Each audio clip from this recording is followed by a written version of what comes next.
She thought no one saw her. She thought her struggle didn't matter.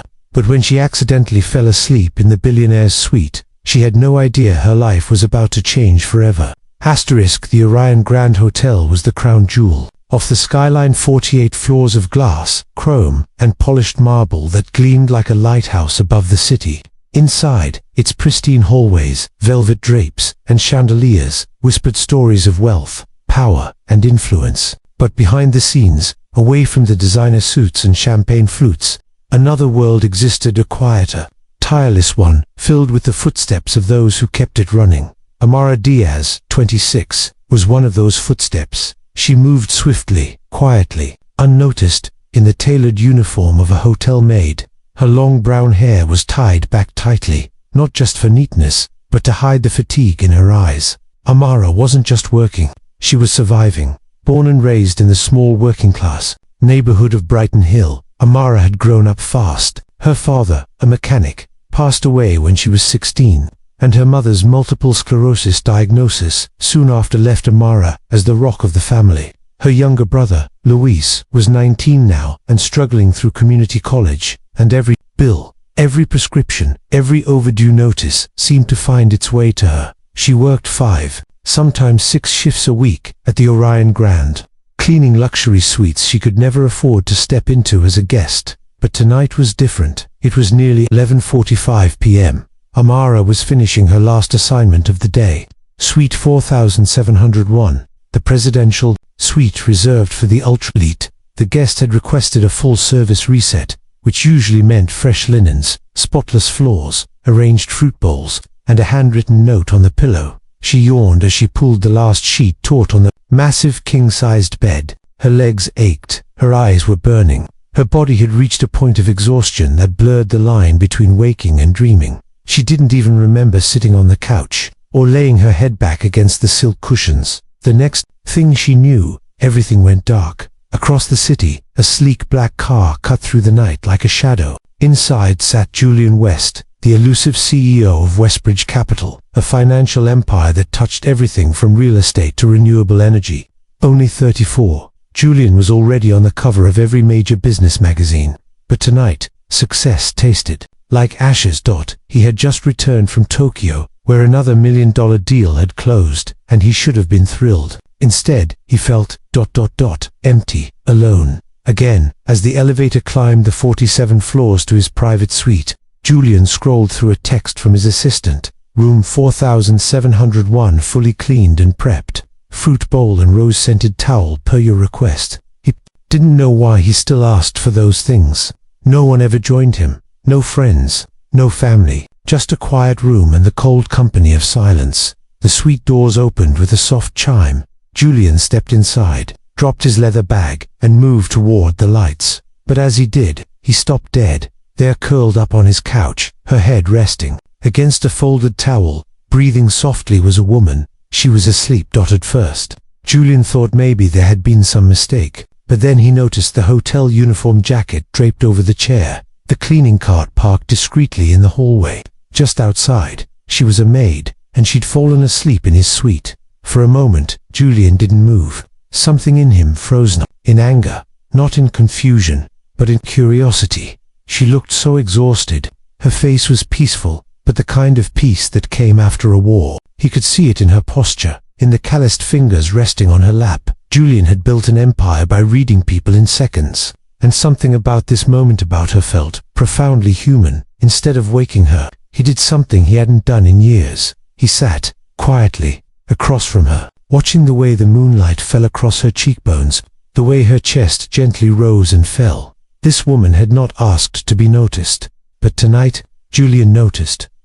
Amara was dreaming she was home, not in her tiny apartment, but in her childhood house, the one with the creaky floors and yellow kitchen tiles. Her father was there, flipping pancakes, and her mother stood by the window, humming her favorite ballet. Luis, still small, giggled as syrup dripped from his plate. It was warm, safe, peaceful, until the sound of a door clicking softly shut stirred her awake. Her eyes fluttered open. At first, she didn't remember where she was. The opulent suite, the smell of roses, the enormous city lights twinkling through the windows, it all felt surreal. And then her gaze landed on him, a man, sitting silently in an armchair, watching her. Her heart leaped into her throat.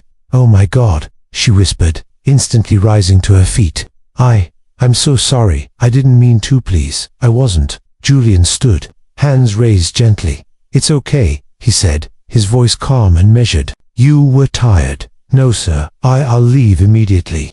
I should have never. This is completely unprofessional." But she was already gathering her things. Avoiding his eyes, her hands trembling. Panic gripped her like a vice. Julian saw it. He recognized it. He'd seen panic like that in the mirror once years ago, before the money, before the tailored suits. "You're Amara, right?" he asked quietly, glancing at the name tag on her half-buttoned uniform. She paused. "Yes, sir." "You work hard," he said, more to himself than to her. She didn't respond. She just bowed her head. "I'm sorry for intruding," she said again. "It won't happen again." But as she turned to leave, Julian spoke once more. "Wait." She stopped, unsure. "Would you like some tea?" Amara blinked. "Tea?" He nodded. "You look like someone who hasn't had a warm drink in a long time." 15 minutes later, Amara found herself seated at the edge of the suite's massive balcony, a delicate porcelain cup in her hands, steam curling into the night air. She hadn't planned to stay, but something about the sincerity in Julian's voice had disarmed her. He wasn't looking at her like a CEO sizing up an employee. He was looking at her like a person who understood. He poured his own cup and joined her. Outside, silence stretched between them, but it wasn't uncomfortable. It was peaceful. The city buzzed far below, but up here, there was only stillness. "Long day?" he asked softly. Amara chuckled under her breath. "They're all long," she said, before catching herself. Sorry, I didn't mean to complain." "No," Julian said. "I asked." Another silence. Then, "You remind me of someone I used to know," he said. She turned to him, curiosity flickering in her tired eyes. "My mother," Julian added. "She worked night shifts for years, cleaning buildings, offices, sometimes hospitals. She used to come home with swollen feet and smile like she'd just come back from the spa. I never understood how someone could be so tired and still so full of love." Amara's gaze softened.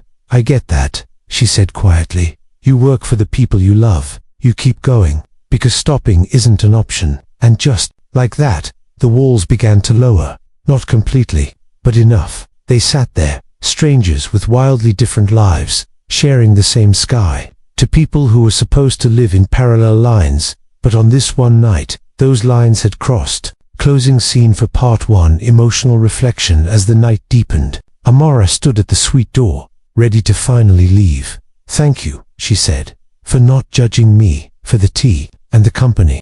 Julian nodded. "There's not enough kindness in the world," he said. "Sometimes, it just starts with one moment." As she stepped into the hallway, Amara didn't know that this moment, the one she thought she'd forget, was about to change everything. Neither did Julian, but destiny had just taken its first step. The days that followed passed like a blur. For Amara, though her body moved through the motions, mopping floors, scrubbing sinks, replacing towels with perfectly aligned corners, her mind refused to stay quiet. It circled back, again and again, to that night on the balcony, to the warmth of the tea in her hands, to the way Julian West had looked at her, not like a hotel maid, but like someone worth listening to. She had meant for it to be a one-time mistake, a shameful accident she'd forget. But the moment had routed itself somewhere deep. The quiet between them hadn't felt like awkward silence. It had felt understood. Amara didn't expect to see him again. She thought billionaires didn't linger in their own lives. They were always flying off to meetings, being driven to places with doors she'd never walked through. That night had been a ripple in a pond she wasn't part of. But on Thursday, 4 days later, something changed. She was folding towels in the laundry room when her supervisor, Miss Claire, tapped her shoulder. "Mr. West requested you," she said, not unkindly but clearly puzzled.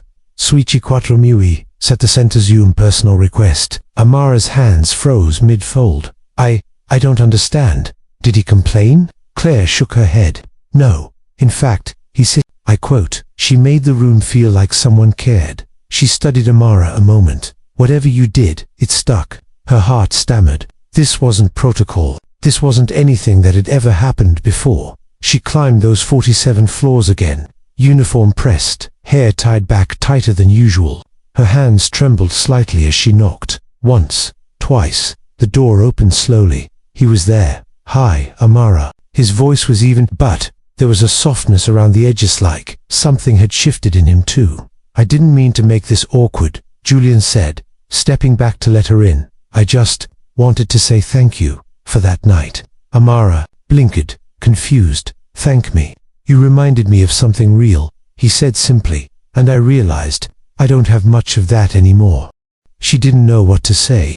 How do you respond to a man who lived in a world where emotions were rarely invited? "I thought you might help me with something," he added after a pause. She looked at him, uncertain. "I have an event next week, a charity fundraiser at the Westbridge Gallery. I'll be speaking, and well, my team insists I bring a guest." He smiled faintly, as if amused by the formality of it. "I'd rather it be someone real, someone who knows what the word struggle actually means." The words fell heavy in the air between them. Amara's instinct was to retreat, to say no. What would people say? She didn't belong in ballrooms. She didn't wear silk gowns or drink champagne. But something in Julian's eyes wasn't just about needing company. It was about needing a reminder that not all things could be bought. Still, her voice wavered. "Why me?" His answer came without hesitation. "Because you didn't ask for anything, and that's the kind of person I trust." The weight of that answer pressed against the years she had carried alone. The nights she cried in silence, the shifts she endured while her body begged for rest, and now this man, this untouchable, unreachable man-wise, offering her a seat at a table she'd never even seen. "I don't have a dress," she said, quietly, her voice barely more than a breath. "I'll take care of that," Julian said, gently. "Just bring yourself." She left the sweet shaken not by fear, but by a strange warmth blooming in her chest. She didn't know if this was a mistake or a miracle.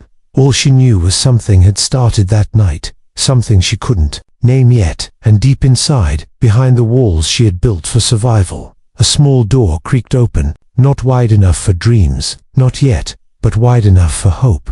That night, as she lay in bed, her fingers brushed over a small folded card tucked into her jacket pocket. It wasn't there before. It simply read, "Sometimes, the most unexpected people change our lives. See you soon, Jay."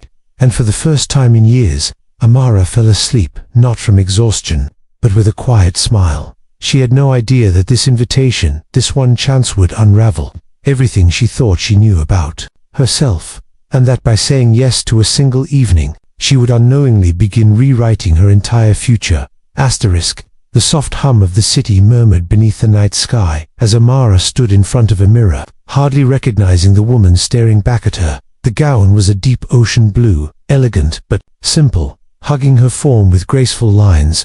Her hair, usually tied up in a messy bun from long shifts and early mornings, now flowed in soft curls over her shoulders. A delicate silver necklace rested gently against her collarbone, catching the light with every breath. This wasn't just a dress. It was a doorway into a world. She'd never stepped into a world that seemed to exist in glossy magazines, high windows, and dreams meant for someone else. But tonight, that world had opened its doors. Her phone buzzed gently. Cars waiting downstairs. "Take your time." Jaishi took a slow, steady breath and stepped into the hallway. Amara hadn't been in a limousine before. It smelled like leather and faint citrus. The driver greeted her with a polite smile, and before she could even process what was happening, she was gliding through the city toward an address she had only ever heard on the news, the Westbridge Gallery. As the car pulled up, the red carpet stretched out like a ribbon across the pavement. Paparazzi lights flashed in rhythm. Voices called names she didn't recognize, and beyond the cameras were towering glass doors guarded by men in black suits. For a moment, she froze. She didn't belong here. This was a mistake. She was about to reach for the door handle, ready to flee, when a hand appeared in the open door. Steady and warm. Julian. He stepped forward, dressed in a crisp black suit with quiet elegance, his presence commanding, but his eyes kind. "You came," he said. "I almost didn't," she admitted softly. "I know. That's why I waited." He offered her his arm. "Ready?" Amara hesitated, then nodded, and together they stepped into the light. Inside, the gallery was breathtaking. Crystal chandeliers glimmered above masterpieces from across the world, and every guest sparkled like they were carved from wealth and power. Amara's presence was like a whisper in a concert hall, unexpected, soft, but somehow exactly what the room needed. People turned. Some smiled politely, others raised eyebrows. A few whispered Julian didn't notice, or pretended not to. He introduced her not as a maid, not as a guest, but simply Amara, someone very important to me. And for the first time in her life, she felt what it was like to be seen without being labeled. Still, the weight of eyes on her felt heavier with each passing minute. She drifted for a moment, standing near a sculpture shaped like open hands, when a soft voice interrupted her thoughts. "You're not from this circle, are you?" She turned to find a woman, elegant and sharp-eyed, with curiosity laced through her tone. "No," Amara said truthfully, "I'm not." The woman tilted her head. "Then what brings you here?" Amara looked across the room. Julian was speaking to a group of donors, but somehow his eyes still found her through the crowd. She smiled. "Kindness," she answered. "I think that's what brought me here."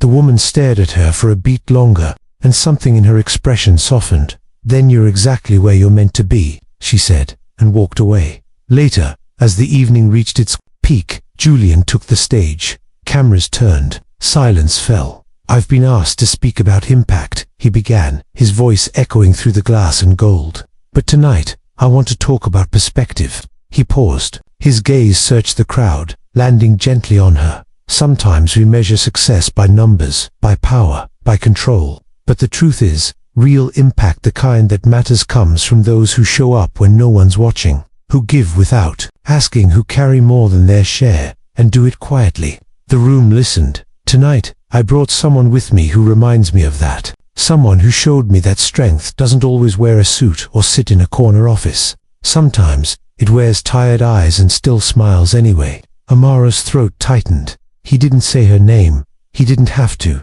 The entire room turned to look, not in judgment, but in awe. And for the first time, Amara didn't look away. She stood a little taller. After the speech, people came forward, some to thank her, some to ask questions, but no one saw her the way they had before. She wasn't the maid who fell asleep in a billionaire's suite. She was the woman who reminded a powerful man what it meant to feel again. The night ended quietly. Julian and Amara stood on the gallery rooftop, watching the stars blink above the city haze. "Thank you for coming," he said. "You didn't have to say those things," she replied. "I did," Julian said, looking at her not with pity, but with a quiet, reverent admiration, because they were true. A long silence followed, not empty, full. "Julian," she said finally, "why me? Of all the people in your world, why reach for someone so far outside of it?" He looked at her then, with eyes that held more truth than she was ready for. "Because you reminded me of who I was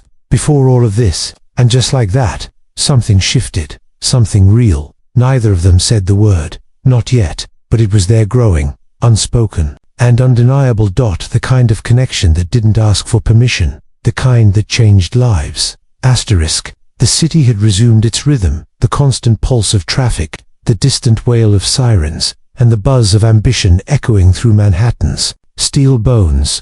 But for Amara, something had changed. It wasn't just the memory of Julian's speech, or the way people looked at her differently in the lobby of the Plaza Meridian. It wasn't even the late-night phone call from her sister Sophia, sobbing tears of pride after seeing her picture on an online article titled, "The Woman Who Stole the Gala." Without saying a word, it was something else, something deeper. A slow unraveling of the belief she had held all her life that her story would always be written in the background. But now, it felt like maybe, just maybe, her story had a voice. She didn't expect to hear from Julian again so soon, but on Monday morning, while tucking a stack of towels into her cart, the concierge handed her a small envelope.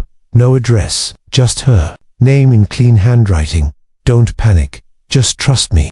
Meet me tonight. 6:30. Bring nothing but your courage, Jay." She reread it 3 times, her heart racing in her chest, like it knew something her mind hadn't caught up to yet. By 6:15, she stood outside a quiet brownstone tucked between towering glass buildings, a pocket of calm in a world that rarely stopped moving. Julian opened the door himself. No suit, no tie, just a soft gray sweater, rolled sleeves, and an expression she couldn't quite name, something between nervousness and quiet hope. "I thought you might like something a little less formal," he said, stepping aside to let her in. The inside was warm, surprisingly lived in. Art lined the walls, not curated museum pieces, but personal sketches, watercolors, Candid photos of street musicians and sunsets over unfamiliar coastlines. A faint scent of basil and something sweet lingered in the air. I cooked, he added, almost shyly. You cooked? I said, I'm good with numbers. Never claimed I wasn't decent with pasta. He grinned. They sat down at a modest table. By the window, no assistants, no cameras, just the clink of forks and the soft hum of jazz from an old record player. It felt unreal, like stepping into a parallel version of life. Halfway through dinner, Amara looked up from her plate. Why are you doing this, Julian? He didn't answer right away. Instead, he reached into a drawer nearby and pulled out a small, worn notebook. He slid it across the table. My mother used to keep this. After she passed, I started writing in it. Just thoughts, things that mattered. And recently, all I could write about was you. Amara opened the notebook slowly. Inside were fragments of sentences. Kindness doesn't wear diamonds. She asked for nothing and gave more than she knew. The world doesn't notice people like her. Maybe it should. She closed the notebook gently, hands trembling. I don't want to scare you away, he said softly. But I also can't pretend like this isn't real. The silence between them stretched, but it wasn't empty. It was heavy with the weight of something rare. You don't even know me, she whispered. Julian shook his head. You're wrong. I know what people pretend to be. I've made a career out of decoding performance. But you're the first person I've met in years who didn't hide behind anything, and that's exactly why I want to know everything about you. Her breath caught. No one had ever said anything like that to her. Not her past boyfriends. Not the colleagues she'd worked beside for years. No one had ever asked Nohan, the helper, the caretaker, the provider, but the person beneath it all. They talked until the candles burned low. About childhood memories. About the books she loved but never had time to finish. About his father, who left when Julian was 12. And how that absence shaped the man he tried not to become. As midnight neared, she stood at the door, unsure whether to thank him, to hug him, or to run before this feeling became too much to bear. Julian hesitated before she left. Can I see you again? He asked. You already are, she replied, her voice soft but sure. That night, Amara walked back to her small apartment with no gown, no cameras, no speech echoing through a grand gallery, just the notebook in her hands, and the growing certainty that what she had with Julian wasn't fantasy. It was a beginning, not of a fairy tale, but something far more terrifying and beautiful, something real. And as she crawled into bed, the stars outside her window blinked against the darkness, as if they too were trying to say, this matters. She didn't know what tomorrow would bring, but for the first time in a long time, she couldn't wait to find out. The morning sun filtered through the curtains like quiet promises, spilling gold across Amara's modest bedroom, but she barely noticed the light. Her thoughts had wandered far from the comfort of cotton sheets and her usual pre-shift rituals. Today was different. There was a feeling inside her that didn't have a name, something between anticipation and fear. It was the fear of something good happening, the kind that sneaks up on people who've spent their lives waiting for the other shoe to drop. Had told herself she wouldn't fall, that what happened with Julian was temporary, a soft breeze in a storm. Nice for a moment, but gone before you could trust it. But Julian wasn't a breeze. He was showing up, consistently, quietly, without trying to impress her with grand gestures or expensive gifts. He texted her good morning. He asked about her mother's health. He wanted to hear about the books she loved, the poetry she wrote in the backs of receipts, the silly things her sister used to say when they were kids. It wasn't about him saving her. It was about him seeing her, and it terrified her more than anything ever had. Because what if she let herself believe it? What if she allowed hope to take root, and then it all slipped away? What if she wasn't enough for a man like Julian West? Her thoughts were still racing as she stepped into the hotel's service elevator. But fate, it seemed, wasn't waiting for her to figure things out, because when the doors slid open, Julian was already standing there, in a charcoal grey coat, a to-go coffee in each hand, and that familiar, impossible softness in his expression. You're late, he teased. Gently. I'm working, she replied, half smiling. Exactly why I brought coffee. She stepped in beside him, eyes flickering to the small printed label on the cup. Her name, not Maid, not Miss Rivera, just Amara. How did you know how I like it? She asked. He shrugged. I pay attention. They didn't speak. As the elevator climbed, Not because there was nothing to say, but because sometimes silence meant comfort, a shared stillness, and for two people who had lived in chaos for so long, his driven by pressure, hers by survival, it was a rare peace. But peace rarely comes without a test, because as the elevator opened, standing in the hallway just outside Julian's suite was a woman, tall, poised, with an elegance that didn't need introduction. Her dress was sharp, her eyes sharper. "Julian," she said, voice cool as glass. "There you are." Amara instinctively stepped back. "Amara, this is Vanessa," Julian said, his tone shifting into something tighter. "She's an old friend." Vanessa smiled, though there was nothing friendly in it. "I flew in early. The board meeting got bumped up." Julian's jaw clenched. "You could have called. I thought I'd surprise you," she replied, her eyes briefly scanning Amara's uniform before flicking back to Julian. "Looks like I did." There was a pause, small but sharp, like the moment before a glass shatters. Amara felt it in her chest, a familiar sinking. She knew that look, the kind people gave when they thought you didn't belong, the kind that quietly reminded you of the invisible lines between their world and yours. "I should get back to work," Amara said quietly. Julian turned to her, alarm flashing behind his eyes. "Wait, it's okay," she said, trying to smile. "You have business." And just like that, the space between them, so warm, only moments ago, felt cold again. She didn't look back as the elevator doors closed behind her, but she felt the sting. The worst part wasn't that Julian hadn't defended her. It was that, for a brief second, she had wondered if maybe Vanessa was right. Later that night, Amara sat by the window of her apartment, staring at the city that never slowed down. She had spent years fighting to be invisible, to stay out of the way, to survive quietly. But now, she wanted more. Not money, not status, just truth.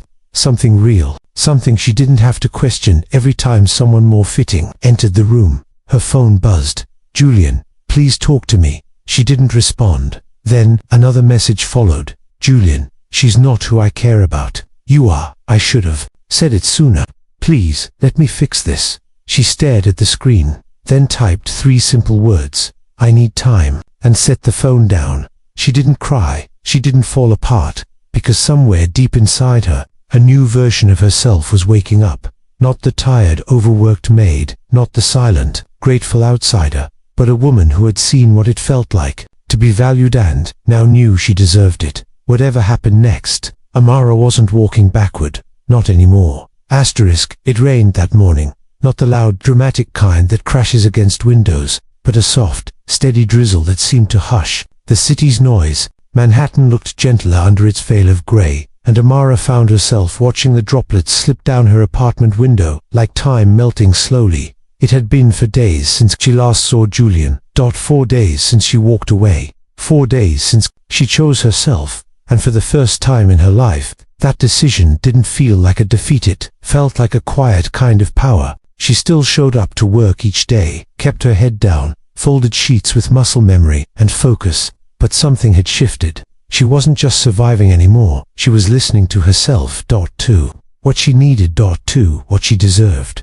The story could have ended there. It would have made sense to people from different worlds, crossing for a moment, then retreating to the lives they knew. But fate doesn't follow clean endings. At 9:47 a.m., just after Amara had finished restocking the linen closet on the 17th floor, she got the call. Not from Julian, from hotel management. They wanted her in the ballroom. Immediately confused, slightly anxious, she took the service elevator down, expecting to be asked about a misplaced item or guest complaint. What she found instead was silence. The ballroom was empty, except for one man. Julian stood in the middle of the room, a single microphone in front of him. No crowd, no investors, no cameras. Just him, and a stack of papers trembling in his hands. Amara hesitated at the doorway. "What is this?" He turned, eyes filled with something fragile, something she hadn't seen before. "I was supposed to deliver a keynote address here tonight. For a gala, my assistant helped me prepare this whole speech." He held up the papers, then let them fall, scattering them like leaves across the ballroom floor. "But I realized, this isn't what I want to say. This isn't who I want to be." He stepped toward her, not slowly, not dramatically, just deliberately. "Honestly, Amara, when I met you, I thought I saw someone lost. someone hiding, but I was wrong. You weren't lost. You were surviving in a world that never gave you space to breathe. And still, you showed up every single day with kindness, with grace, with strength. That's not weakness. That's the kind of courage most people don't even understand. Her breath caught. I didn't stand up for you the way I should have. I hesitated because I didn't want to make a scene. But by doing nothing, I made one in your heart, and I'm sorry. He stepped closer. I don't want to be someone who lives a life full of speeches and board meetings and photo ops.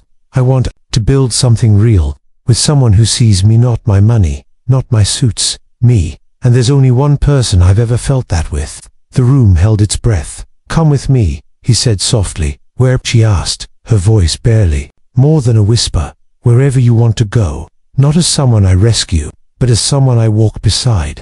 Amara felt something break inside her, not a painful break, but a cracking open, part of her heart unfolding, blooming, daring. I don't want a fantasy, she said.